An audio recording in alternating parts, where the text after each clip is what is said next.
Vėžys yra viena baisiausių ligų Žemėje. Jis yra nenuspėjamas ir dažnai nepagydomas. Jį galima tik kontroliuoti, tačiau visada buvo viena paguoda – juo neužsikrečiama. Jis atsiranda, kai jūsų pačių ląstelės ima elgtis nevaldomai. Bent jau taip mes manėme. Tačiau viskas pasikeitė 2013 metais. Vyrą gyvą ėdė agresyvūs navikai, kurie buvo visai kitos rūšies. Tai, ką gydytojai atrado vėliau, privertė juos suabejoti viskuo, ką jie žinojo apie šią ligą. 2013 m. sausį vyras buvo skubiai atvežtas į judrią ligoninę Medelyne, Kolumbijoje. Jo būklė buvo bloga. Jis kentėjo nuo greito svorio kritimo, nuolatinės karštinės ir jo ligos istorijoje buvo živ infekcija. Liga buvo valdoma vaistais, tačiau prieš kelis mėnesius jis nustojo juos vartoti. Bet kuris iš šių veiksnių galėjo sukelti sveikatos krizę, arba visi kartu. Živ Kolumbijoje nėra retas reiškinys, o skurdas ir prastesnė medicinos infrastruktūra, priešingai nei daugelyje kitų šalių, lemia, kad mažiau žmonių laikosi būtino gydymo ir vaistų režimo, reikalingo ilgalaikiam išgyvenimui.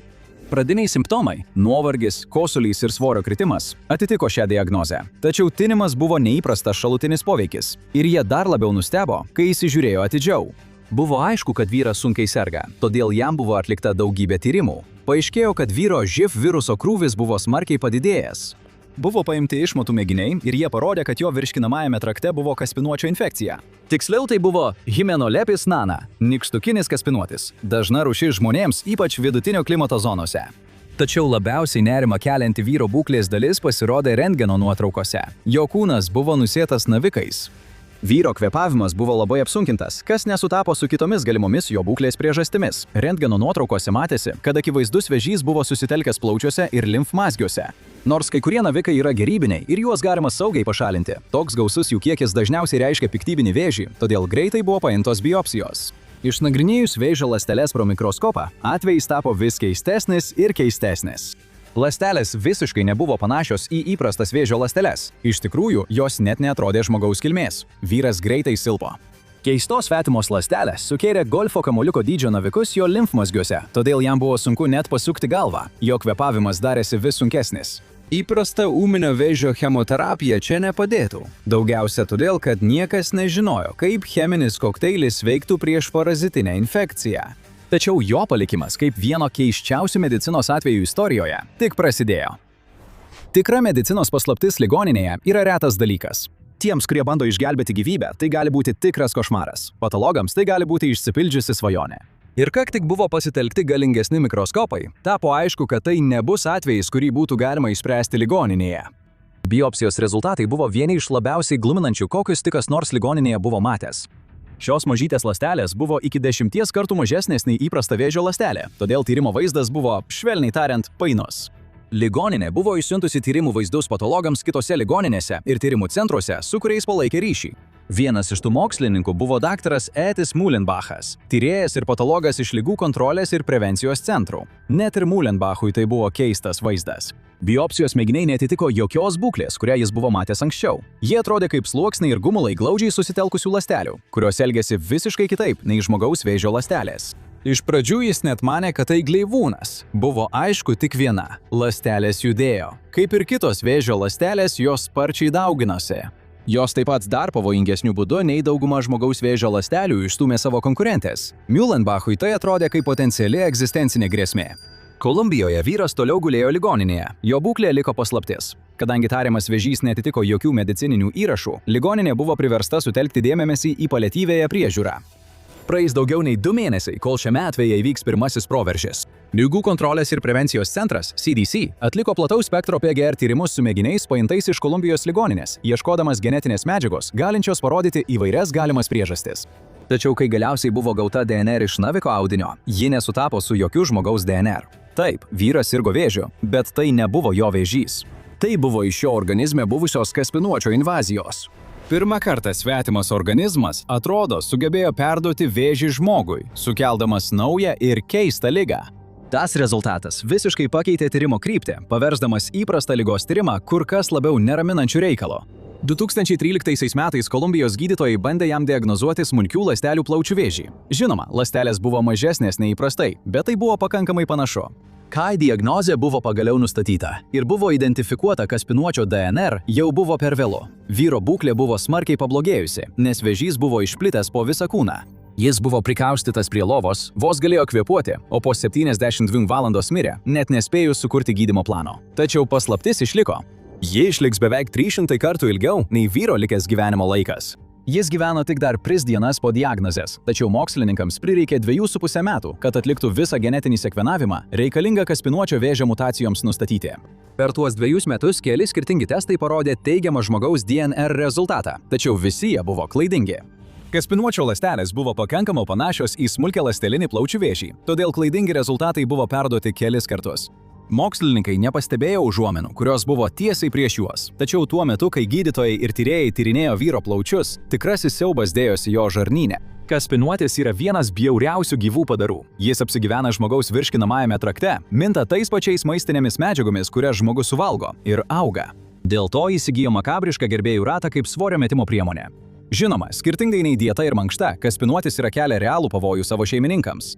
Dauguma kaspinuočių dauginasi per žmogaus atliekas. Kaspinuočio kiaušinėliai patenka į išmatas, kurios vėliau patenka į nuotekų sistemą, o kiaušinėlius suėda kiti gyvūnai.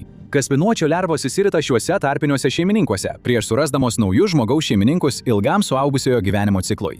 Tai šlykštus gyvenimo ciklas, bet daugumai žmonių jis yra valdomas, išskyrus vieną rūšį – nykštukinį kaspinuotį. Jis retai viršyje 1,5 colio ilgį ir 0,04 colio plotį, dėl to jį daug sunkiau aptikti ir daug sunkiau atsikratyti. Kaip ir kiti kaspinuočiai, jis prisitvirtina prie virškinamojo trakto gleivinės kabliukais ir siurbtukais. Į žmogaus organizmą jis patenka per kontaktą su jo kiaušinėliais, kurie dažnai plinta per užterštą maistą. Tačiau tai, ką jis daro patekęs į vidų, daro jį kur kas pavojingesnį nei tikėtasi.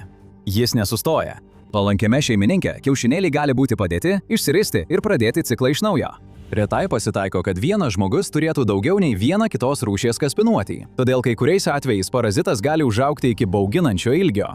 Tačiau daug pavojingiau, kai jie turi konkurenciją, nes nykštukinių kaspinuočių populiacija gali nekontroliuojamai išaugti, jei ji nėra gydoma. Tada tai pradeda rimtai paveikti kūno veiklą, sukeldama greitą svorio kritimą, kai populiacija sparčiai didėja. Kaip ir bet kurios ląstelės, kaspinuočio ląstelės gali mutuoti, kai jos dauginasi. Bet kuriame organizme visada yra vėžio rizika, tačiau kai mažesnis organizmas suserga vėžiu, žmonės tai pastebi daug rečiau, o užkrėstas individas greičiausiai greitai miršta. Tačiau šį kartą aplinka buvo šiek tiek per svetinga. Dėl gydymo ir išteklių trūkumo, vyras, kuris 2013 metais atvyko į Medelyno ligoninę, leido savo žarnyne išsivystyti kaspinuočių kolonijai. Vienu momentu vienas iš jų susirgo vėžiu ir prieš ją mirštant, jo mutavusios ląstelės buvo perduotos vyrui. Parazitas iš esmės augino savo navikus gyvendamas kito organizmo viduje, o tie navikai dauginosi kartu su juo. Laikui bėgant atrodė, kad įvyko dar keistesnis dalykas. Atrodė, kad vėžys suprato, jog šeimininkas gali būti geresnė vieta nei kaspinuotis. Taip prasidėjo vienas bjauriausių pabėgimų medicinos istorijoje. Bet kaip vėžinės svetimo organizmo ląstelės išgyveno žmogaus imuninėje sistemoje? Faktas tas, kad visi turime parazitų. Bet kuriuo momentu žmogaus kūne gyvena milijardai mikroskopinių organizmų, atliekančių abipusiai naudingą vaidmenį. Nors nėra tikslaus vidurkio, kirminai virškinamajame trakte ir erkutės ant odos bei plaukų yra nepaprastai dažni. Daugeliu atveju jie tyliai sugyvena kūne nesukeldami žalingo poveikio arba galiausiai yra sunaikinami žmogaus imuninės sistemos. Tačiau tai nebuvo eilinis žmogus. Kaspinuočiai ir jų sukeltas vėžys galiausiai ir pražudė vyrą Medelyne, tačiau jo likimas buvo nulemtas gerokai anksčiau. Jo ligos priežastis buvo tai, kad jis buvo živ teigiamas. Šiandien daugelis žmonių sergančių živ gyvena visiškai normalų gyvenimą, tik turi reguliariai vartoti vaistus. Tai leidžia jiems laikantis gydymo režimo pasiekti nenustatomą lygį, kai viruso kiekis kraujyje tampa toks mažas, kad jo nebegalima perduoti nei mylimiesiems, nei būsimiems vaikams. Tačiau jei šio režimo nesilaikoma, viskas greitai pasisuka bloga linkme. Anksčiau živ buvo mirties nuosprendis, nes jis sukeldavo AIDS, kuris sunaikindavo žmogaus imuninę sistemą ir pašalindavo atsparumą įprastoms ligoms. Labai nedaug žmonių mirusių nuo AIDS epidemijos žuvo nuo paties viruso. Jie mirė nuo įprastų kvėpavimo takų ligų ar infekcijų, kurias sveikas žmogus būtų galėjęs įveikti. Virusas pažeidžia CD4 ląstelių skaičių, dar vadinama baltosiomis kraujo ląstelėmis. Tyrimai parodė, kad paciento baltųjų kraujo kūnelių kiekis buvo tik apie 2 procentai to, ką turi sveikas žmogus. Armija, kuri eina į karą turėdama tik 2 procentai savo karių, bus sunaikinta. Negydoma kaspinuočio infekcija sveikam žmogui greitai pasireikštų dėl svorio kritimo, tačiau parazitas greičiausiai liktų virškinimo sistemoje. Čia taip nebuvo. Kadangi natūralios žmogaus gynybinės sistemos buvo tokios silpnos, kaspinuočio mutantinės ląstelės sugebėjo užkrėsti pačias žarnyno sieneles. Iš ten jos pradėjo laisvai tekėti kraujotaka. Netrukus jos jau buvo limfmazgiuose ir jo plaučiuose, kur dauginosi. Nors pati kaspinuočio rūšis vis dar buvo apribota jo virškinamojų traktu, mutantinės ląstelės rado naujus namus, tokius, kurie buvo nesuderinami su šeimininko išlikimu. Ir tragiška tai, kad visą tai buvo galima išvengti. Lengva manyti, kad živ jau yra, jei neišgydytas, tai bent jau kontroliuojamas. Daugumai žmonių Jungtinėse valstijose ir Europoje jų živ vaistus apmoka draudimas, todėl jie gali gyventi toliau, atsakingai rūpindamiesi savo sveikata. Tačiau visame pasaulyje maždaug 630 000 žmonių kasmet miršta nuo AIDS. Kai kuriuose šalise tiesiog nėra infrastruktūros užtikrinančios tinkamą sveikatos priežiūrą, todėl daugelis žmonių yra priklausomi nuo tokių programų kaip USAID, kad galėtų gauti reikiamą pagalbą. Kitose šalyse žmonės sergantys živ bijo atskleisti savo būklę, tačiau didžiausia šio mirčių ciklo priežastis yra tiesiog skurdas. Daugelis žmonių tokiose šalyse kaip Kolumbija negali sau leisti vaistų, jei jiems nėra tinkamai kompensuojama. Nors niekada nesužinosime, ar tai buvo ir šiuo atveju, tačiau nesilaikymas prieš živ skirtos gydymo schemos padarė jo organizmą pažeidžiamą užsikrėtimui parazitais, tačiau to taip pat buvo galima išvengti. Tragiška, bet yra vaistas, vadinamas prazikvanteliu, kuris naudojamas gydyti daugybei parazitinių kirmėlių infekcijų. Jis naudojamas gyvūnų infekcijoms gydyti, tačiau gali būti naudojamas ir žmonėms išgydyti. Jis dažnai skiriamas kaspinuočių infekcijoms gydyti, tačiau norint jį gauti, vis tiek reikia tiek žinoti apie ligą, tiek turėti prieigą prie vaistų. Šiuo atveju vyras neturėjo nei vieno, nei kito. Šis vaistas daugelį besivystančių šalių paprastai kainuoja nuo 7 iki 20 centų, todėl tai yra vienas iš prieinamiausių gydymo būdų. Tačiau kai to labiausiai reikėjo, jis vis tiek buvo nepasiekiamas. Šiuo atveju pacientą pražudė tragiška nesusipratimų virtinė.